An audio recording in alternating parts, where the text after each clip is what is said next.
name is Lindy Sherries and I used to be a Sangoma. In this channel, I talk about everything, guys. Abokorobela, the secrets that we were taught not to share with you guys, how we used to trick you guys, the spirits, how everything works when you go to a Sangoma for consultation, Yamatambo. So whether you believe in God or don't believe in God, please check out this channel so we can talk about it. If you believe in God, let's share the gospel. If you don't believe in God, you can check out the channel too. I want to hear your opinion and I want people to actually share their opinion, not insulting me without saying why. Thank you, and I'll see you on my channel.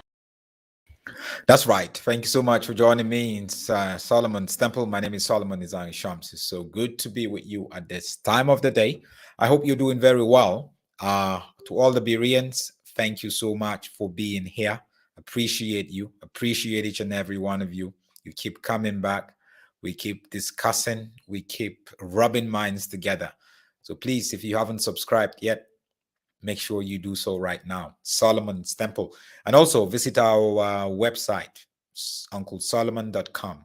There's quite a lot there that you can actually get involved with. Yes. So, yeah, here we go from Edem saying, hi, Uncle Solomon and all Bereans watching from Ghana. Awesome. Good to have you here. Takani, great to have you here. Awesome.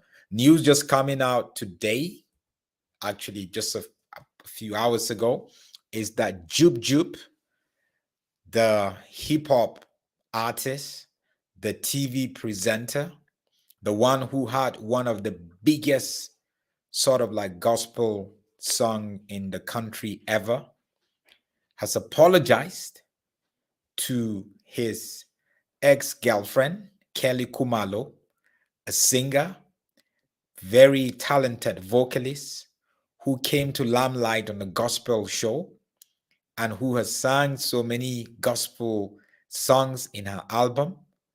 And they both have a baby together. They were dated together, right?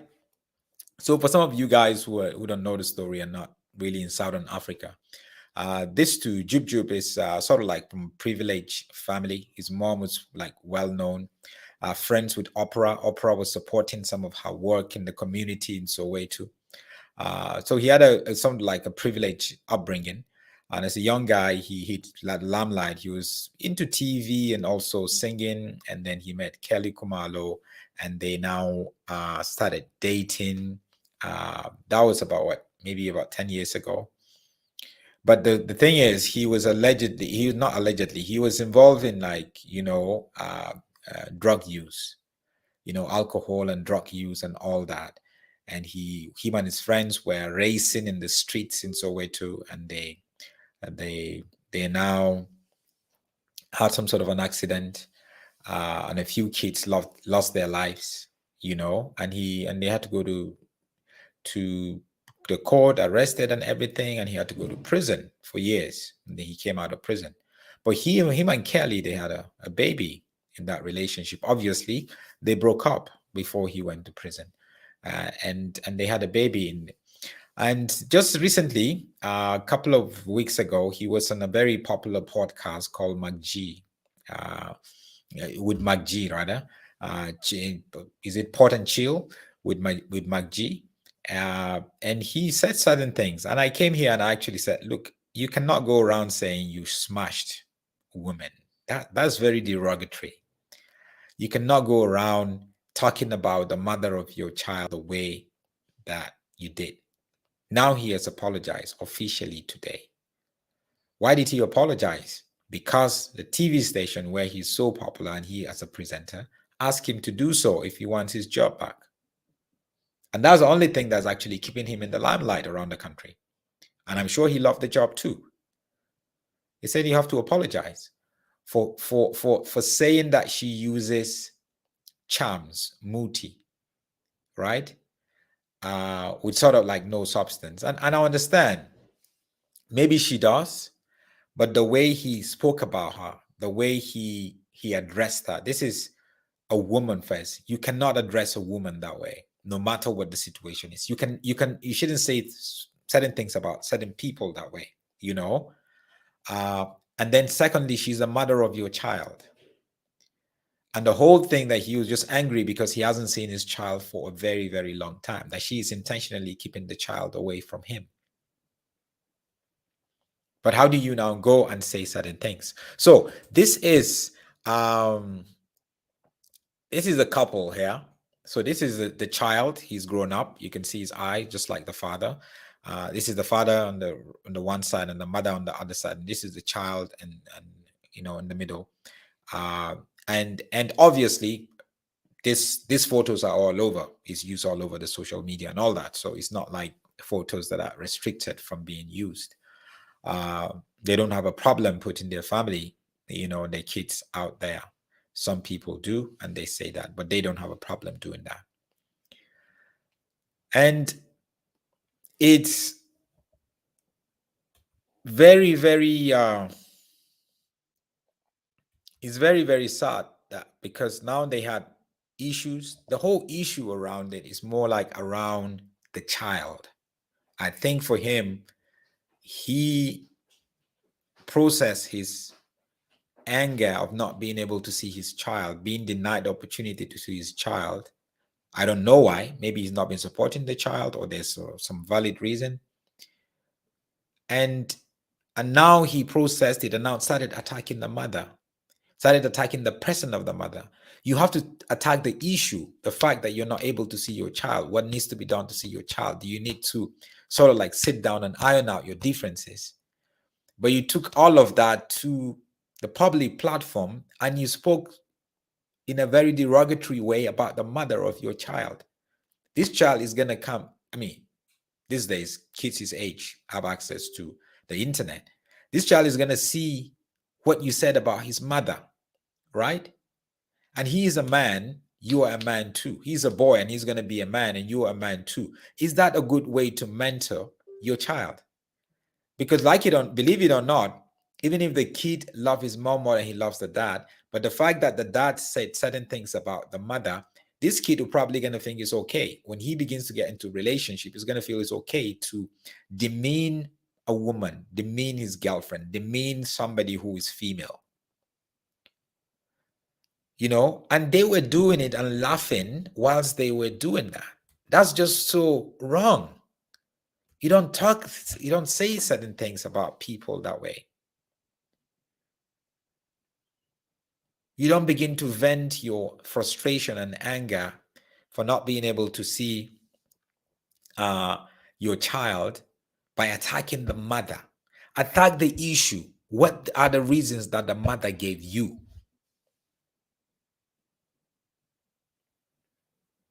And I'm glad that they had to force him to apologize. If he hadn't had a job with Moja Love TV, I'm not sure he was going to apologize. If he was not given an option and say, look, either you apologize or we discontinue our relationship with you as a presenter on this TV channel, I'm not sure he would have apologized. So technically, he's not apologizing for the right reason. That's why for me, people that get caught for cheating and they apologize, for me, they're not apologizing for the right reason. You have to be very skeptical around that apology. Some of them would apologize truthfully, but only a few of them. But can you imagine if they'd never been caught?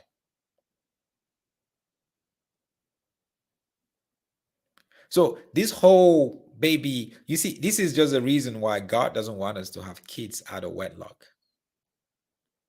Because there's just a whole lot of drama around. If they didn't have a child, they wouldn't be talking about each other this way. He wouldn't be saying certain things about her that way. Women, ladies, when you have a child with somebody outside of wedlock and you guys went your separate ways, right?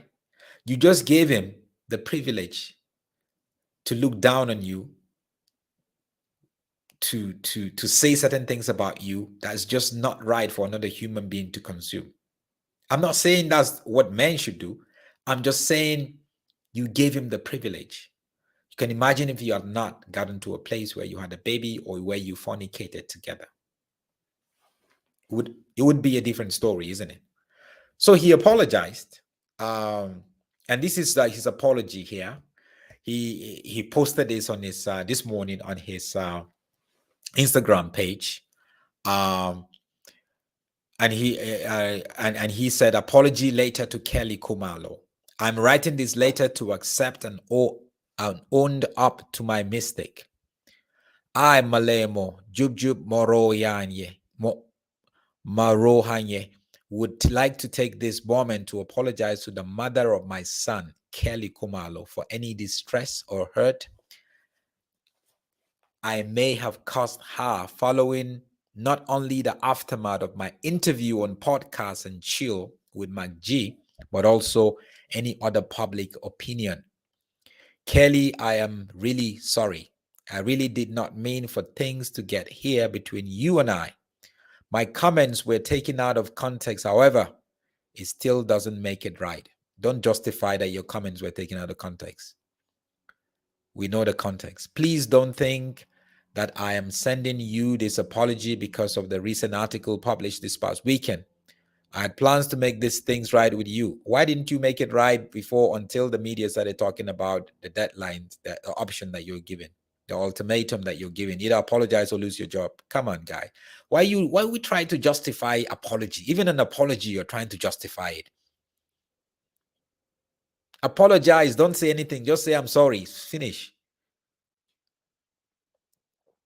He said, I'm hoping and most importantly praying that you and I will one day reach an amicable solution to co-parent our champion, as well as all I beg for is an opportunity to be part of his life. There's no way I can take back the missed years in his life. However, given the opportunity by you, I know that I can be a good father to him. This is certainly not how I wanted to first apologize to you. However, because I made the comments on the public broadcast, it's only right that I also apologize publicly. I'm not in any way defending my actions. You are.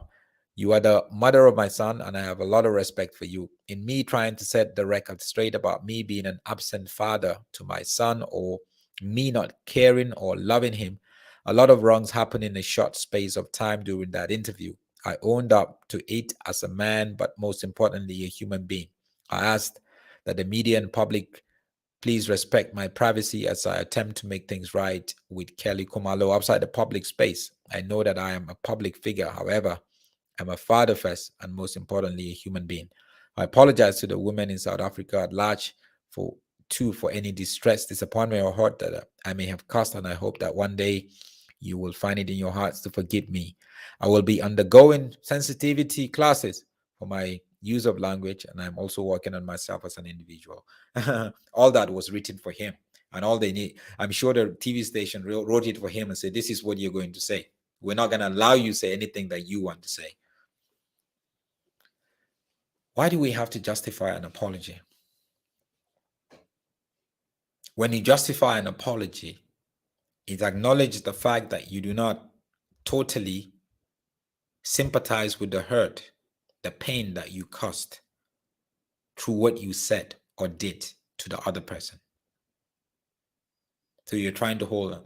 When you try to defend an apology, you trying to justify an apology, you're actually trying to protect your reputation. In an apology, you don't protect your reputation. That's a truthful apology. There's no way to try to protect your reputation, because by virtue of the fact that you said certain things or you did certain things wrong, you have battered your reputation.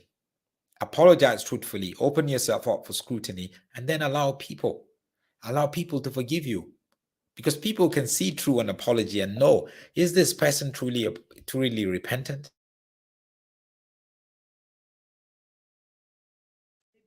Maybe the mother of the child, Kelly Khumalo, didn't allow him to actually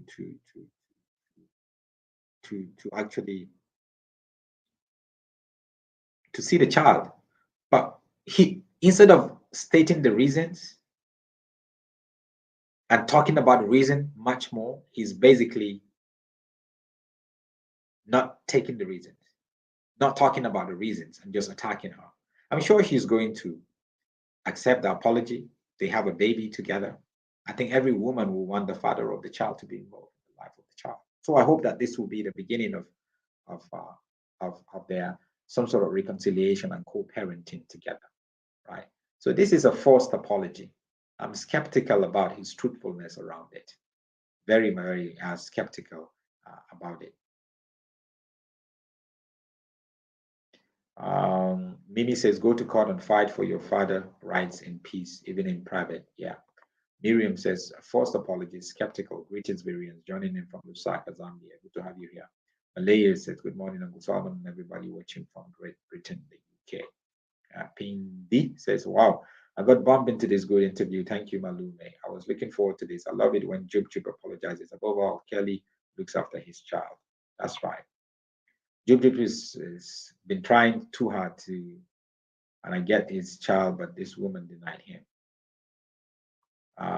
Hope CC Kelly will accept his apology. It's so hurting. Yeah, that's just the best way, and to be able to reconcile and get themselves back together for the benefit of the child.